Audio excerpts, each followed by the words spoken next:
You sleep a full 8 hours, but wake up feeling like you barely closed your eyes. Or you eat a flawless diet, track every single calorie, and the scale absolutely refuses to move. When these efforts fail, the natural reaction is to blame yourself. You assume you just lack the discipline to push through a plateau, or the willpower to build a proper morning routine. But the actual culprit is a massive biological miscommunication. Your modern lifestyle is sending the wrong signals to your ancient biology. Your body is a highly intelligent survival machine. It evolved over millions of years to constantly scan the environment for prehistoric threats, like predators or a sudden winter famine. Today, you do not face those exact dangers. But when you stare at a glowing smartphone at midnight or suddenly slash your daily calorie intake, your brain misinterprets these modern actions as life or death emergencies. Until we stop sending our brains these false alarms, our biology will actively fight every attempt we make to get healthy. Consider the common scenario of starting a rapid weight loss plan or a severe crash diet.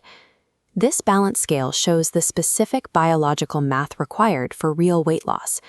To lose just 1 kilogram of actual body fat, you have to create a massive deficit of 7,000 calories.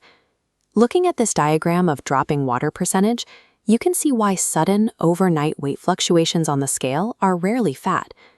When your body undergoes physical stress, it loses hydration. To prevent your blood from thickening, the brain instantly shuts a vault door to trap and retain whatever water you have left.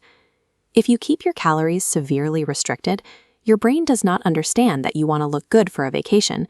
It perceives a severe famine and goes straight into a survival panic. During this panic, the brain evaluates your body parts like financial assets. Muscle is highly metabolic, but not strictly necessary to keep you alive, so the brain treats it like disposable jewelry. Fat, however, provides vital insulation and hormone regulation, making it the equivalent of a sturdy, protective brick house.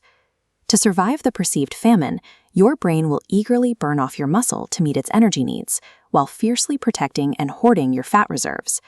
Rapid diets force your brain to slow your metabolism and cannibalize your own strength just to keep you alive. This survival mechanism also takes over in the middle of the day when you process psychological stress, like sitting in gridlock traffic. Your levels of cortisol spike immediately.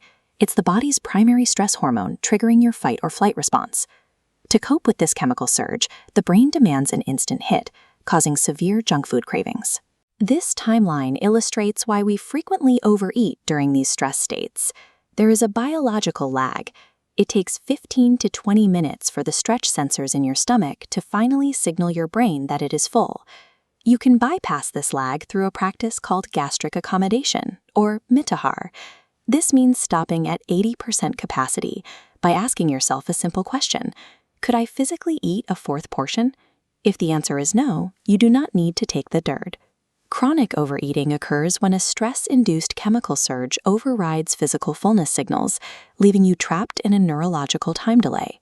This disconnect between our lifestyle and our biology continues into the night.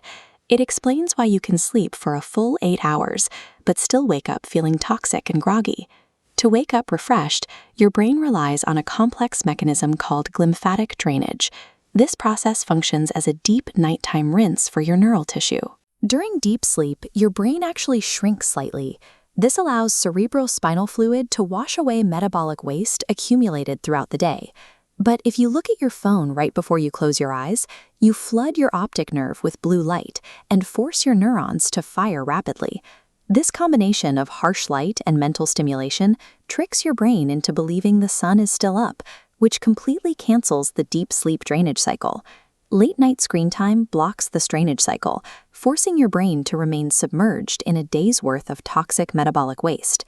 We cannot fight millions of years of evolution, but we can negotiate with it by building biological trust. Trusting your body starts with feeding it correctly. That means abandoning repetitive, restrictive diets that starve vast sections of your gut microbiome. Your gut requires local, diverse foods to build a thriving internal city of bacteria. You do not have to rely exclusively on heavily marketed, imported superfoods. Take the famously hyped blueberry. It contains about 9.8% of your daily vitamin C. But a common local guava contains an astonishing 228%. There are other hyperlocal, highly beneficial options that are often ignored in modern diets, such as the Indian jujube or bear. These native fruits provide the exact fibers your local microbiome evolved to digest. Once you repair your gut, you must repair your nighttime routine to allow for that essential brain detox. You can do this by using the 4-3-2-1 rule. This minimalist clock shows how the rule works. 4 hours before bed, stop consuming caffeine. 3 hours before, finish eating. 2 hours before, stop hydrating. And exactly 1 hour before you sleep, turn off all your screens. True physical recovery happens when you create a daily environment where the brain feels safe enough to release fat, repair the gut, and wash away accumulated stress.